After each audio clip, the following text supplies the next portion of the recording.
आज हम बना रहे हैं यामाहा RX-V671। डिस्प्ले क्लियर नहीं है, मैं इसके पीछे का विज़न आपको दिखाता हूँ। आप देख सकते हैं RX-V671। मैंने जो है इसका DSP से निकाल रखा है, आप देख सकते हैं, क्योंकि इसका जो 3.3 जो है ना डेड था, डेड शॉर्ट था फुल्ली। ये आप देख सकते हैं, हमने इसको यहाँ निकाल रखा है।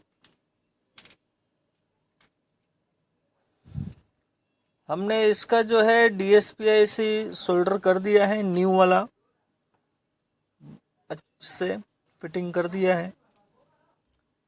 अभी जो है इसके कुछ वोल्टेजेस चेक करते हैं। ये 1.2 वोल्ट है, आप देख सकते हैं, और ये सेकंड 3.3 है, आप देख सकते हैं।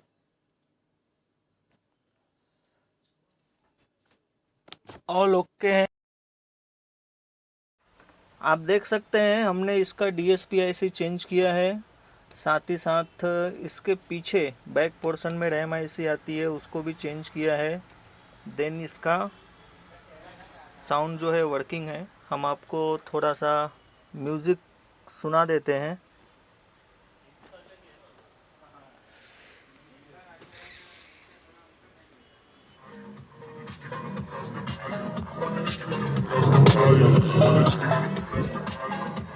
आप सुन सकते हैं म्यूज़िक।